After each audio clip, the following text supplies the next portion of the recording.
Welcome back friends to the GS platform YouTube channel. दोस्तों आज है 27 मई 2020 और आज की वीडियो हम लोग करंट अफेयर्स के टॉप 10 क्वेश्चन को देखेंगे। वीडियो के एंड में आपसे दो क्वेश्चन पूछे आएंगे, जिनमें से एक क्वेश्चन करंट अफेयर्स से रिलेटेड होगा और दूसरा क्वेश्चन जीएस से रिलेटेड होगा। उन दोनों क्वेश्चन के आंसर आपको कमेंट बॉक्स में कमेंट करने होंगे। आज की वीडियो की PDF के लिए आप इस वीडियो के डिस्क्रिप्शन बॉक्स में जाइएगा, वहाँ पर आपको हमारे टेलीग्राम चैनल का लिंक मिलेगा। हमारे टेलीग्राम चैनल का नाम है द जीएस प्लेटफॉर्म, जिसको आप ज्वाइन कीजिएगा, जहाँ पर आपको डेली PDF प्रोवाइड कराई जाती है। इसके साथ ही आपको डेली क्विज भी प्रोवाइड कराई जाती है, जो कि आपके किसी भी एग्जाम में जीएस की दृष्टि से बहुत ज़्यादा इंपॉर्टेंट है। आज की वीडियो की शुरुआत कल के प्रश्नों के रिवीजन से करते हैं। तो कल पहला क्वेश्चन था, किस बैंक ने सीनियर सिटीजन केयर FD योजना शुरू की है? सही उत्तर है HDFC बैंक। दूसरा क्वेश्चन, किस देश ने ओपन स्काई संधि को छोड़ने के अपने निर्णय की घोषणा की? सही उत्तर है अमेरिका। तीसरा क्वेश्चन, किस राज्य के मुख्यमंत्री ने राज्य की प्रत्येक ग्राम पंचायत में श्रम सिद्धि अभियान शुरू किया है? सही उत्तर है मध्य प्रदेश। चौथा क्वेश्चन, हुनर हाट को लोकल टू ग्लोबल थीम के साथ किस महीने फिर से शुरू किया जाएगा? सितंबर में। पांचवा question, sports authority of India यानी कि साई ने एथलेटिक्स के खातों में कितने रुपए जमा किए हैं? 30,000। छठवां क्वेश्चन, किस राज्य के मुख्यमंत्री ने कोरोना वायरस से मरने वालों के परिजनों को 4 लाख रुपए अनुग्रह राशि देने की घोषणा की है? बिहार के मुख्यमंत्री ने। सातवां क्वेश्चन, मार्च 2020 में ESIC द्वारा संचालित सामाजिक सुरक्षा योजना में फरवरी 2020 के 11,83,000 के मुकाबले लगभग कितने लाख नए सदस्य शामिल हुए? 8,21,000। आठवां क्वेश्चन, दिग्गज कंपनी कॉग्निजेंट के CEO के पद से किसने इस्तीफा दिया? श्रीनिवासन वीर राघवाचार्य ने। नौवां क्वेश्चन, किसने NBA UNDP भारत की जैव विविधता समरसता इंटर्नशिप कार्यक्रम शुरू किया? प्रकाश जावड़ेकर ने।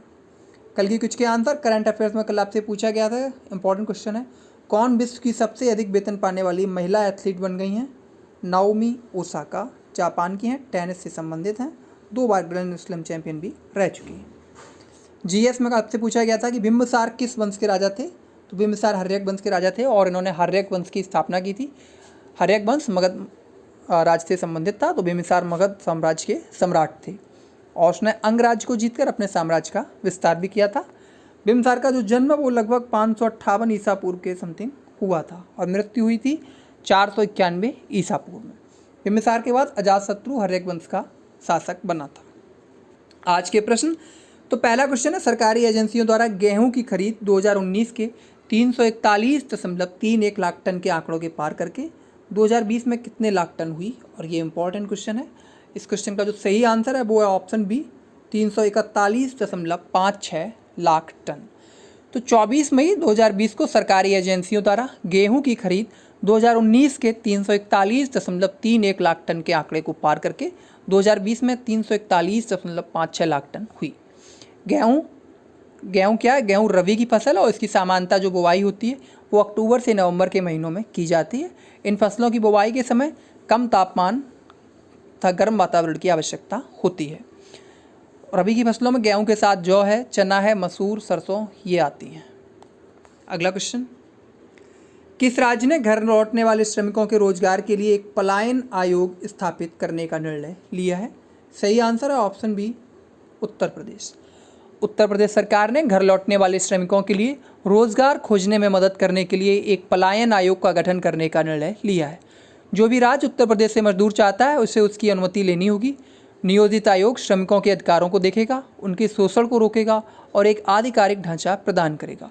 लगभग 25 लाख प्रवासी श्रमिक और उनके परिवार अन्य राज्यों से उत्तर प्रदेश को लौटकर आए हैं।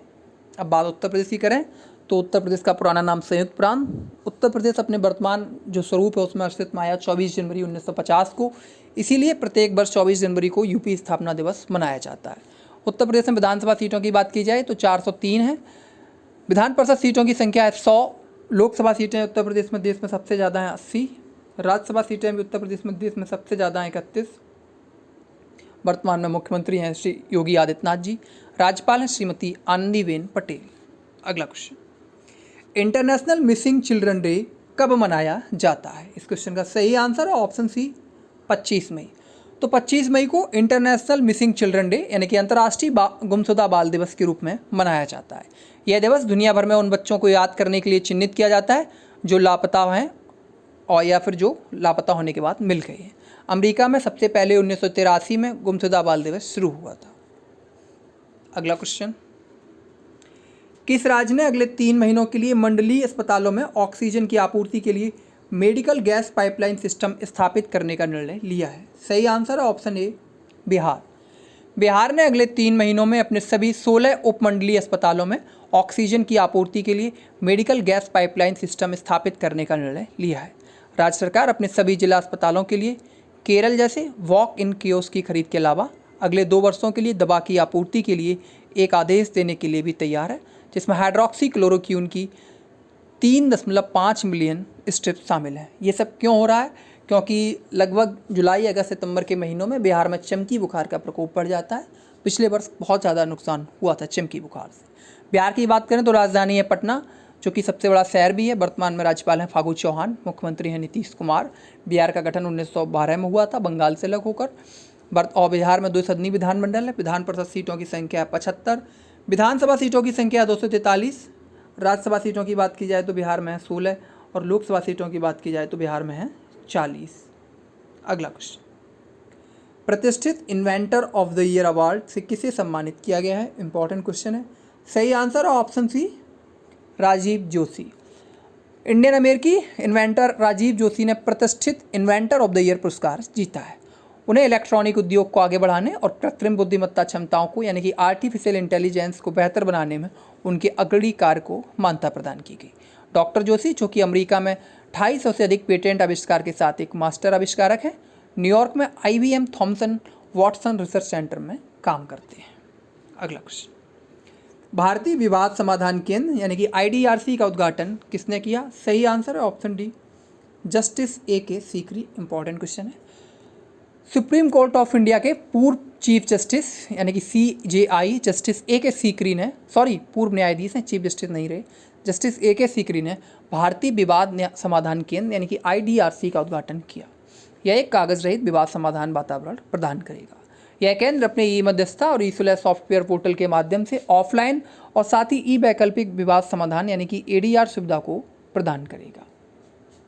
तो IDRC के जो वर्तमान में अध्यक्ष हैं वो है मेहर एस राठी।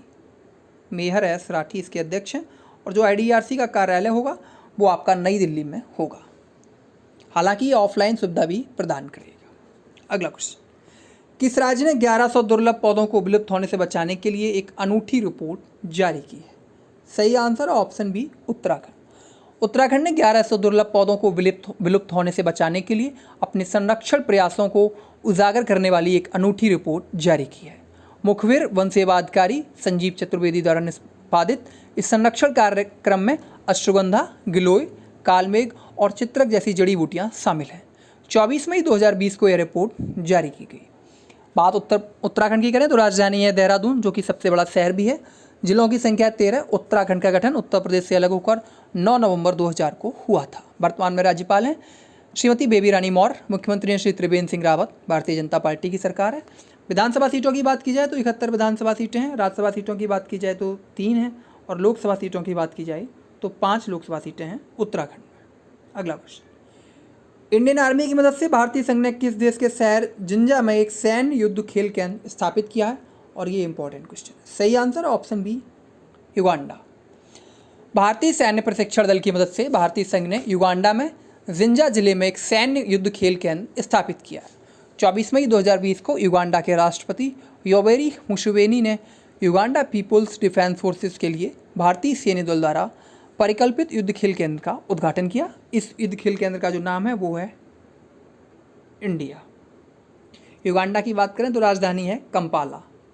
अगला क्वेश्चन, वर्ल्ड थायराइड डे कब मनाया जाता है? इस क्वेश्चन का सही आंसर है ऑप्शन डी 25 मई। हर साल 25 मई को वैश्विक स्तर पर वर्ल्ड थायराइड डे मनाया जाता है।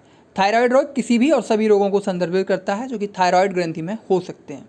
इसके कारण जो प्रमुख कारण है आयोडीन की कमी है, थायराइड ग्रंथि की सूजन है, कैंसर ट्यूमर है, घेंगा रोग है, विकरण चिकित्सा, थायराइड सर्जरी आदि। अंतिम क्वेश्चन, इंडियन एयरफोर्स अपने स्क्वाड्रन नंबर 18 फ्लाइंग बुलेट्स को किस बेस पर संचालित करने को तैयार है? इस क्वेश्चन का सही आंसर है option B Sulur base. Indian air force अपने नंबर 18 फ्लाइंग बुलेट्स नामक स्क्वाड्रन को light combat aircraft LCA Tejas के बेड़े के साथ कोयम्बटूर के पास सुल्लूर बेस पर संचालित करने के लिए तैयार है। इसे 27 मई 2020 को air chief marshal RKS Bhadauria द्वारा लॉन्च किया जाएगा। यह आधुनिक बहुभूमिका वाले हल्के लड़ाकू विमान के साथ काम करने वाला दूसरा इंडियन एयरफोर्स स्क्वाड्रन होगा।